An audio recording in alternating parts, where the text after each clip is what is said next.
The decline of health in America may have started long ago with the help of corporations. In the 1960s, the sugar industry heavily lobbied against the fat industry, paying scientists to blame fat rather than sugar for dietary-related health problems. Now, Big Sugar also buried the results of important research, linking sugar intake to health problems like heart disease for decades. Heart disease is now the #1 killer in America. Big Sugar's deceptive practices have only recently been exposed. You eat real food, Yes. you're going to be in a pretty good place. It's not that hard. I often teach at churches, and I say it's really easy. Just ask yourself, did God make this or did man make this? Did God make a Twinkie? No. Did God make an avocado? Yes. It's pretty simple. So most of the stuff we eat are food-like substances. They're highly processed, highly refined, which drive diabetes, obesity, heart disease, chronic disease, and we really should be eating food. Yeah, would you say if God made it, keep it? What did you say? God made it, eat it. Eat it. If man made it, leave it. It's what we do to our food here. You got GMOs now. You got all these preservatives. Everything in the store has to have a shelf life of 30 days. So they put chemicals on everything. We got chemicals in our water supply. We got chemicals used by farmers far too much that gets into the dirt, it gets into the water system, and it gets to where today you can't even drink water out of a stream because it will be polluted by chemicals, which 50 years ago you didn't have that problem. So the big problem to me is what we're doing in the creation of our food. We're worried more about quantity instead of quality. People understand is certain foods in the food supply are addictive.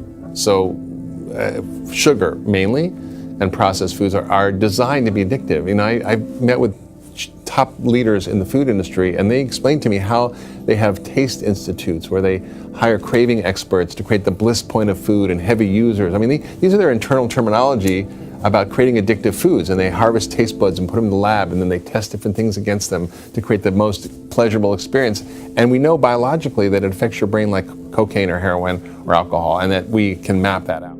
Because of the lobbying industry's power, Americans today consume more sugar than they have in history. Do you think the government should force the food industry to be honest with consumers? How can such major lies be kept from the public and told to them for so many decades? Money and lobbyists, simple. It's the system. I gripe about it all the time. The Democrats and Republicans have created a system of bribery. You go bribe them, you get what you want. The sugar industry bribes them, so therefore they don't educate us on it. They allow sugar because they're paying the bills to put it in everything we eat. And here's the hard truth. Americans are fat and getting fatter. A shocking new report from the Centers for Disease Control shows America's obesity rates show no signs of slowing down. The CDC reports that 40% of American adults are obese. That's 2 out of 5 people.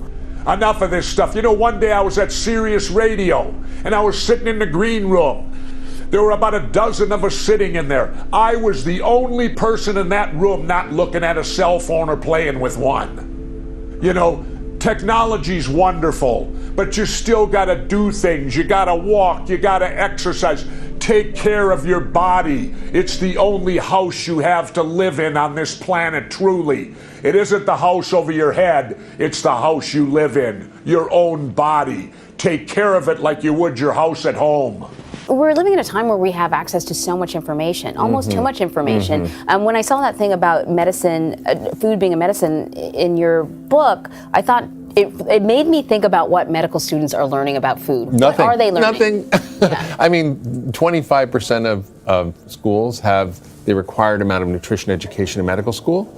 And of that, it's usually about like nutritional deficiency diseases like scurvy or malnutrition like kwashiorkor or marasmus, which is stuff we don't see. Our doctors aren't being trained the way they should. And what else? Because we're sort of battling systemic. Right. There's a number of reasons we're so confused. First, doctors don't learn anything about nutrition.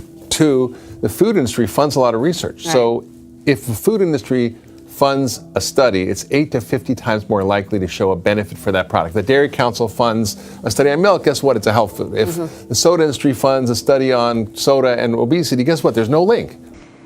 In 2015, the suicide rate among underage girls in the United States reached a 40-year high.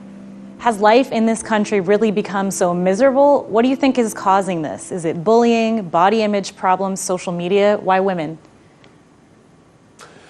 Boy, I don't know. I'm not a psychologist. That's a tough one to ask me, Brigida. But it's obviously something we need to look at, because whenever you see a spike in something like this, there always seems to be a root cause. Something is causing it to happen. All these kids with the emotional problems today. I remember I didn't see that when I was a kid. But at a certain point, it dawned on me that given my background, I was able to sort of put on my journalist hat and really dive into the research to explore the mechanisms at play that were robbing my mom of her brain power. And the optimism that I was reading in the medical literature was a stark contrast to the sort of neurological nihilism that I experienced in doctors' offices with her. So I became sort of obsessed with culling information from all sources, and my background as a journalist gave me the ability to know what sources were worth looking into and exploring further and what were more pseudoscience and stuff that I should leave alone. And I decided to basically reach out to researchers around the globe, and at this point I've read hundreds, if not thousands, of medical research papers. I've interviewed some of the top research scientists in the world. I've built a rapport with some of the most well-known clinicians practicing dementia prevention. And at a certain point, you learn enough about a topic and you become obsessed to learn so much about a topic that you glean a bit of expertise in it. So that's what led me to writing Genius Foods, which is a book that I think really separates fact from fiction and goes deep into the mechanisms behind dementia and Alzheimer's disease as we know them today.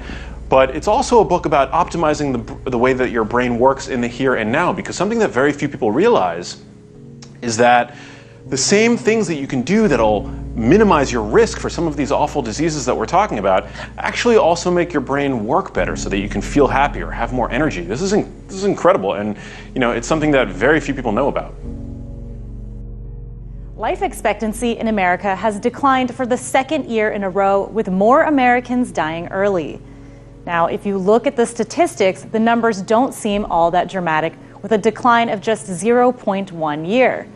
But if you look deeper, it turns out America has one of the largest income-based health disparities in the entire world. According to a recent report, the poorest third of Americans, almost 40%, say they are in poor health, when compared to 12% of the richest third. It's embarrassing that the richest country in the world for the last 100 years would have people in the health conditions they're in today. We have money to fight wars all the time. I harp on this all the time. We have plenty of money to kill people.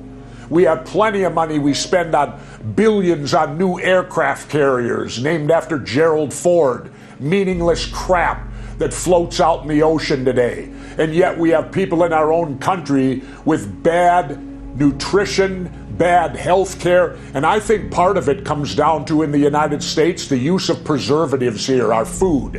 When I go off the grid, I eat organic food that will spoil in a week. All the food in the United States has a shelf life of at least 30 days, all these chemicals they put on it.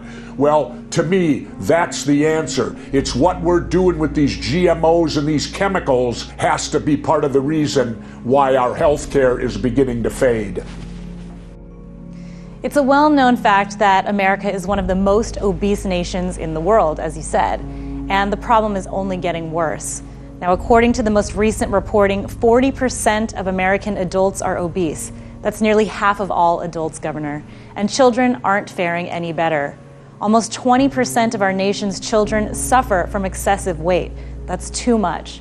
Today, more people die from overeating than starvation and human violence. It seems like we're fighting a war on ourselves, doesn't it, Governor? Yes, it does, and it's a stupid war. And look at our lifestyle today. Everybody lives with the cell phone. Everybody lives with the computer, all the way down to our smallest children. I remember when I was a kid, you went out in the backyard and played. You went down to the park and played. You did physical things. That's the other thing we need to look at. Physical training. You can't sit on your ass all day long and think you're going to be physically fit. Dietary treatment guidelines for people with something called mild cognitive impairment were just a couple months ago updated to include exercise. So your doctor might as well write exercise on the prescription pad. Everything can't be solved with a drug, and a lot of plants and a lot of nutrition and things like that can do things naturally that something created in a laboratory can do. Why would you choose the laboratory when you got the natural the way it was meant to be? Thousands of years ago with Hippocrates, who said, let food be thy medicine, medicine be thy food. But now we think of food mostly as energies, calories, right? Calorie restriction is the way to lose weight. You want to eat less, exercise more, except there's really no evidence that that works because we've been getting fatter and fatter. And we're getting that advice from our doctors, our nutritionists, from the government, from food industry, which should make you suspicious. And the truth is that food is actually far more than calories. It's information. It's like instructions that talks to your body with every single bite. So it changes your gene expression. It regulates your hormones. It changes your immune system, can create inflammation or reduce inflammation. It affects your microbiome, affects your brain chemistry, literally with every single bite. So it's like code that programs your biology. And if you're putting junk in, you're going to get junk out. That's why disease happens. So food, it turns out, is probably one of the most powerful drugs on the planet. We can reverse type 2 diabetes in a few weeks, changing people's diet, but there's no medication that can do that. All right, Governor, we could throw money at the problem, as some politicians are quick to suggest, but it might not really solve the issue. We're spending more than any other nation in the world, but longevity of life stays the same. Healthcare accounts for 20% of America's GDP, and the average person pays about $9,000 per year. Yet life expectancy is on par with nations that spend half as much. How is that possible, Governor? Why is healthcare such a money pit? Well, you know, Brigida, sometimes I don't have the answers. And this is one that I really don't have the answer to. I can only assume and move forward and say it's what we do to our food here. By looking at the statistics, it's got to be, you got to look to the source. What's causing it, Brigida? And I got to think it's this food and the chemicals and preservatives that Monsanto and these people force the farmers to put on everything to get the most crops. It isn't necessarily they're the best crops, they're just the most crops. And that's what they seem to be looking for. Should we ban sugary foods, close McDonald's, or implement a sin tax just like Seattle has on sugary beverages? Not necessarily. Again, it comes down to, I'm not a big guy that says government should step into everything. This is a personal responsibility issue. That's why I'm so vehemently talking to the people out there to take care of themselves. Don't look for the government to take care of you. Take care of yourself. And this is one issue you can do it on. Eat correctly, exercise, and get proper amount of sleep, and you'll find out, guess what? You'll probably live longer. Now, what are some of the foods we should all eat to improve brain function and productivity? What's out there that will focus in on making our brains healthier? Well, one of, I think, the most practical tips that I give in the book and that I tell people in general is if you can eat one large salad every single day, you're checking off so many of your nutritional boxes. And it's a really great way to get in a myriad of micronutrients, which the brain needs to thrive, dietary fiber. It's a great vehicle for extra virgin olive oil, which research has really sort of spotlighted as being highly neuroprotective. And evidence does show, actually published this past month in the journal Neurology, that people that eat one salad per day on average have brains that look about 11 years younger. So, you know, by eating a large daily salad every single day, that's something that pretty much everybody can do, no matter where in the world you are. And just to give you some guidelines, you know, when I say a large daily salad, you want to fill it primarily with dark leafy greens. So I'm talking about kale, spinach, arugula. You want to leave the iceberg lettuce alone. Iceberg lettuce is just water and fiber, essentially. It doesn't contain many of the micronutrients that the brain needs, such as magnesium, folate. Whereas spinach, kale, these foods are highly correlated with improved brain function. So again, you know, one daily salad every single day, start there.